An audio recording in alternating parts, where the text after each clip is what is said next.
when we get into this top 10, we're starting to see some very, very good golf credentials coming into play. What's up, golfers? This is the Pace of Change. It's about family, it's about fitness, it's about fun, and it's about fast. It's about changing perceptions about the sport of golf. Golf is a fitness sport. Recreation, community, engaging with all age groups. It's something I've never ever thought of playing, but I actually really think it would be fun. I had to wait 25 minutes on that tee box. The fact that I'm not doing anything about this is the reason that it persists. It is undeniably different. What's up, golfers? We're back for episode 39, the Pace of Change Golf Podcast, where we are broadcasting the evolution of golf in the 21st century. Want to get you right into the men's ranking 6 through 10. This is our second mini-pod. We'll be coming out with one more tomorrow to talk about the top 5 men's ranking and the top 3 women's ranking. Hope you're enjoying it. If you are, please like, subscribe, and share. Let the world know about Speed Golf. It's Speed Golf Month here at the Pace of Change. We are celebrating the fact that the World Championship is only a few days away. Remember, if you've missed anything, if you need an explanation of the rankings, we provided that over at paceofchange.com on the Speed Golf Rankings page. You can check out a short explanation of just how the power rankings came about and exactly what their purpose is and what the future looks like for our global Speed Golf ranking system. Okay, let's get you right into our discussion, our analysis, and our breakdown, player by player, the 2016 Speed Golf Power Rankings, the men's ranking 6 through 10.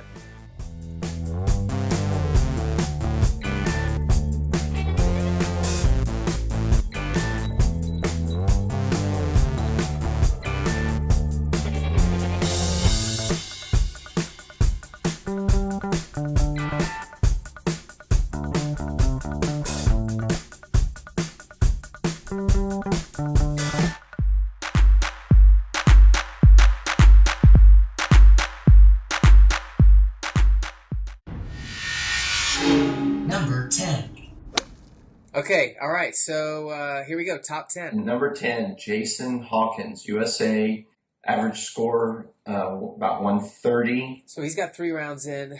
Actually, just 4 rounds, yeah. So 3 rounds since I'm sorry. one of them was 2014 Worlds. Right, yeah, I mean, Jason's a long bomber, hits it forever, has a huge stride. I'm not sure about his equipment strategy. I know he takes a bag, but it's probably pretty standard. 4 to 6 clubs, what I'm guessing. But anyways, yeah, the guy's got serious game. Yeah, he shot. He quietly, since Rob overshadowed everyone by winning, and you overshadowed everyone by taking it, like 4 or 5 under or whatever at one point. He actually shot 77 and 44, so to finish 121. So solid on that golf course. Yeah, so it's not a round that a lot of people talked about. I honestly didn't remember it until diving through this data, but I think that shows that he's got the ability to go very, very low under the right conditions. Well, 77 I think was an under par score for that course, and 44 I think was under time for that course as well. Well, it was the third fastest time on day 2. Yeah. So, yeah. Wow, awesome. Well, so, congrats, Jason. You deserve to be there on the top 10. Good work. And I know he's headed back and looking for a high finish as well. Number 9. Mitch Williamson from Australia. Only 3 events, but scoring average of 108, and I believe the current world record holder, correct? Right. So there's a little bit of have to take his scoring average a little bit with a grain of salt. We didn't have the 2014 Australian Open data, but he won that. It was on a much tougher golf course than they played last year, I believe. I don't have the actual score for that. And then the 2014 Worlds, I don't believe he posted a score there. But nonetheless, shooting the lowest score that anyone has ever shot in speed golf, being a 108, that's certainly what propelled him into this number 9 ranking. And also, beating Rob Hogan in the process. Again, Rob Hogan edged out by I think Rob Hogan shot 110. Right, yeah, incredible 110. round of speed golf. Right, yeah, it's like in regular golf shooting, 62, and then someone shoots a 60 on you. No, it's like what Phil did at the British. I mean, Phil was 10 clear of the field, and he still lost. Yeah, it's true. To bring it back to speed golf, I think Mitch's ranking raises some of those interesting issues that we've been talking about in terms of sufficiency of rounds, and not only that, but how well do some of these foreign championships translate into world championship performances. Yeah. We have overall a fairly limited body of work from people coming from international events coming to the Speed Golf World Championship. Other than Rob Hogan, the best international finish has been 7th place by Joe Matsui.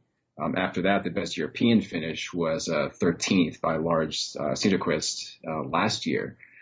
So we're still trying to get an idea for how strong some of these international fields are, how deep they are. We obviously know Rob Hogan is good, and we know that anyone who beats Rob Hogan on the same course is good, but we're still trying to get a feel for these golf courses and the depth of the fields. And I think this Speed Golf World Championship this year will go a long way toward helping us answer some of those questions and being able to build a more rich and more meaningful database going forward. And I think one of the things that will be interesting, as we get more of these players coming over to Speed Golf World Championships is, just being able to, I know we have course ratings, we have, GPS for courses, but kind of getting that feel for how some of these courses play that some of us aren't familiar with. Like, to draw a regular golf example, you take like the Humana, the Bob Hope Classic. They play some easy golf courses out in Palm Springs, and you put a Dustin Johnson or Jason Day out there on an easy course like that.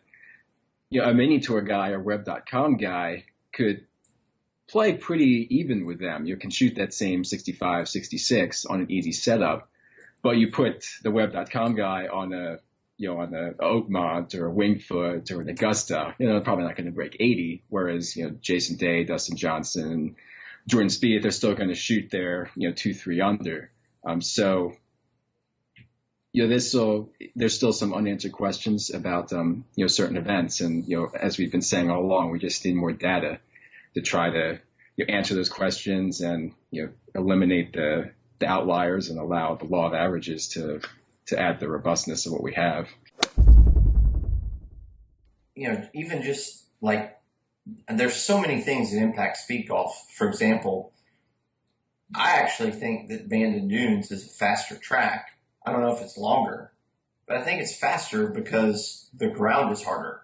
I actually looked at the run times last year in the first round in Chicago because it was super windy. So the conditions were somewhat similar to 2014, but the second round in 2014. But what I did notice was that the times for a lot of the guys were about 3 minutes slower in Chicago.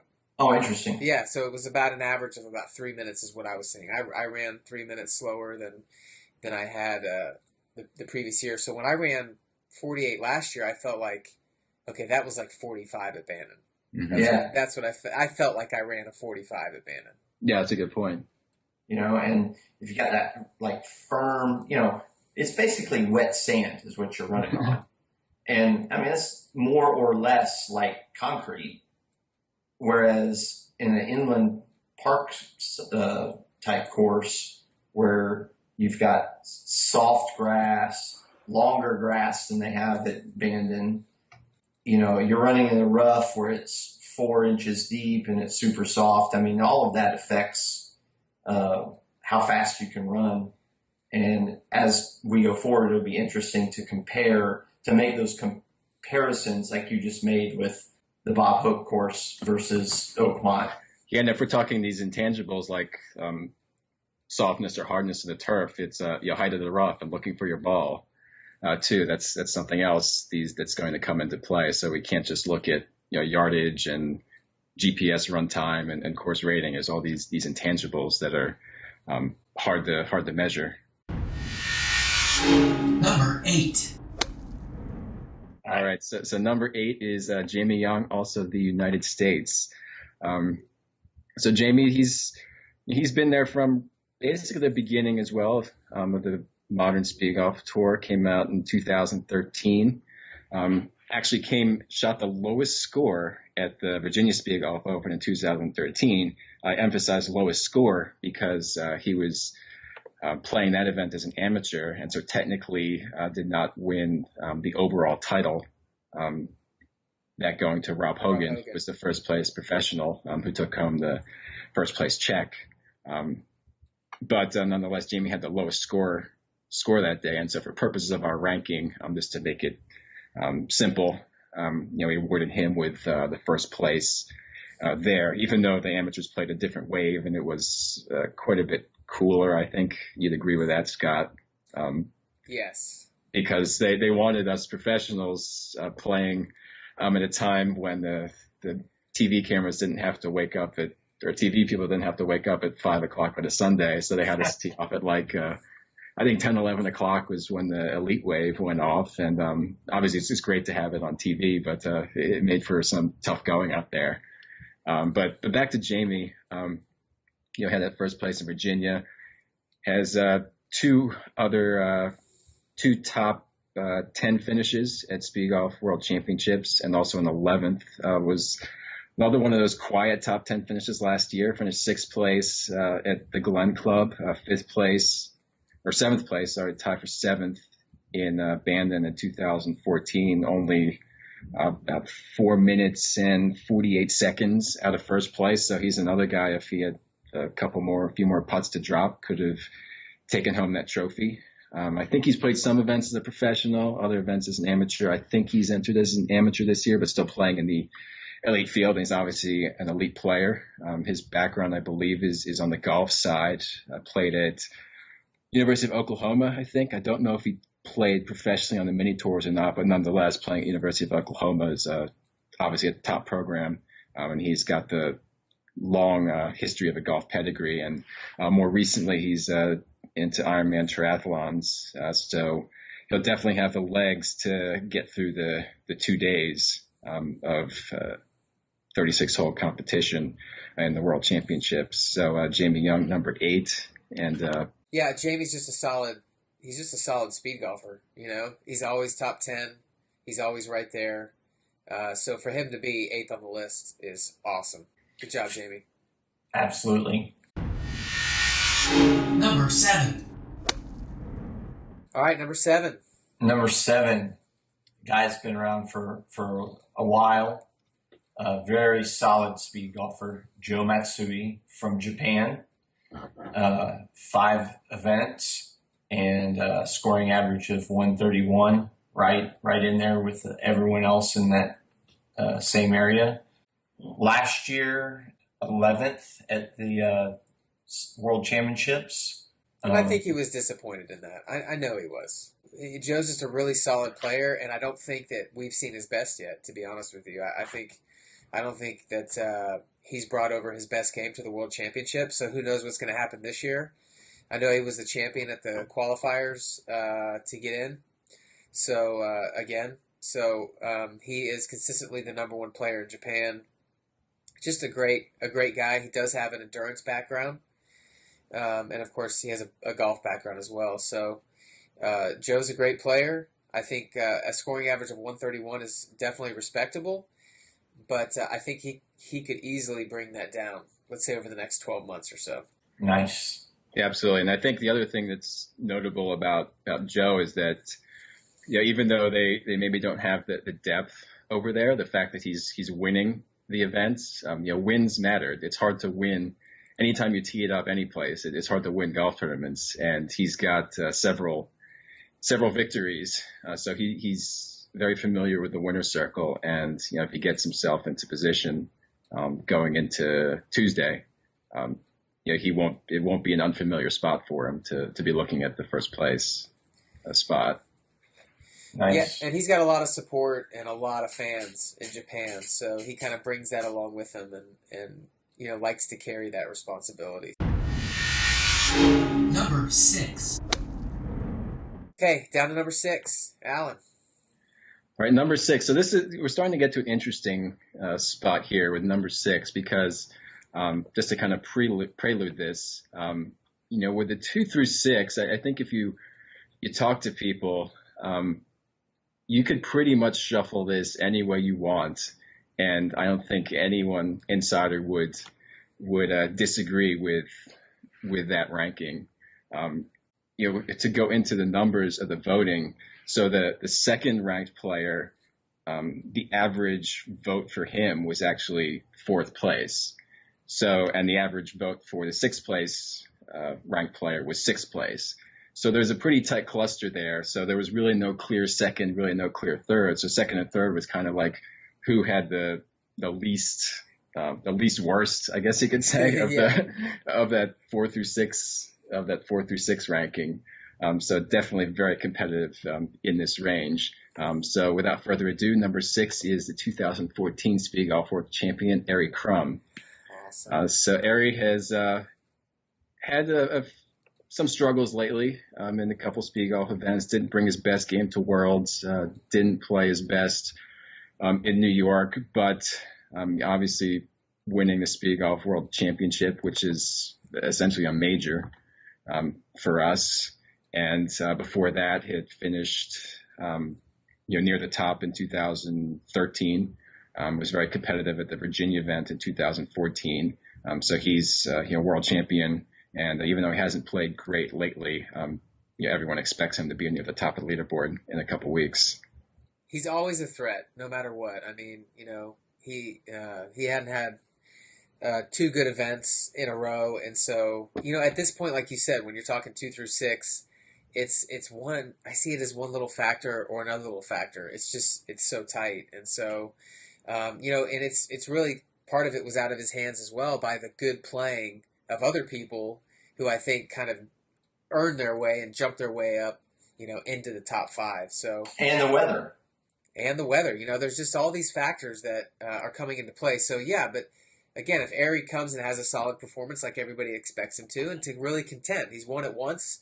He's one of only 2 other guys that knows how to win a world championship other than Rob Hogan. So right. Ari knows how to get it done, and he certainly could do that over the 36 holes at the World Championship. And if he does, he'll cement his position in the top 5.